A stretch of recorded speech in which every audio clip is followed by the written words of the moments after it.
Պարոն Սարգսյան 4.5 ժամ տևեց դատական նիստը, ինչ մթնոլորտում անցավ։ Շատ լարված, շատ մանրամասն քննարկում էինք իրականացնում, բազմաթիվ հարցեր ունեինք, մեկնաբանություններ, նոր փաստեր,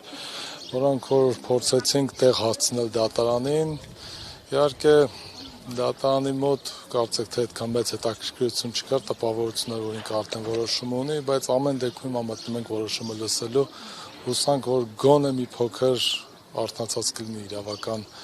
մասնագիտական այս իրավիճակի իր մոտ, եւ որովհետեւ այս իրավիճակում միակ որոշում օրինական դա մերժումն է, բայց իր պարագայում նույնիսկ տնային կալանքը պետք է համարել հաղթանակ։ Դատավորին բացարկի միջնորդություն ներկայացնելու հիմքեր կան, ներկայացվել է միջնորդություն կամ առաջիկայում կներկայացվի։ Երկու միջնորդություններ ներկայացել ենք տեղում, իր կաշկանդվածության ոչ անկախ լինելու, նույնիսկ ոչ մասնագիտական ունակությունների հետ կապված, որ չունի այդպիսիք, այսինքն այդ սկզբից եւ ընթացքում այդ միջնորդությունները ներկայացրել է,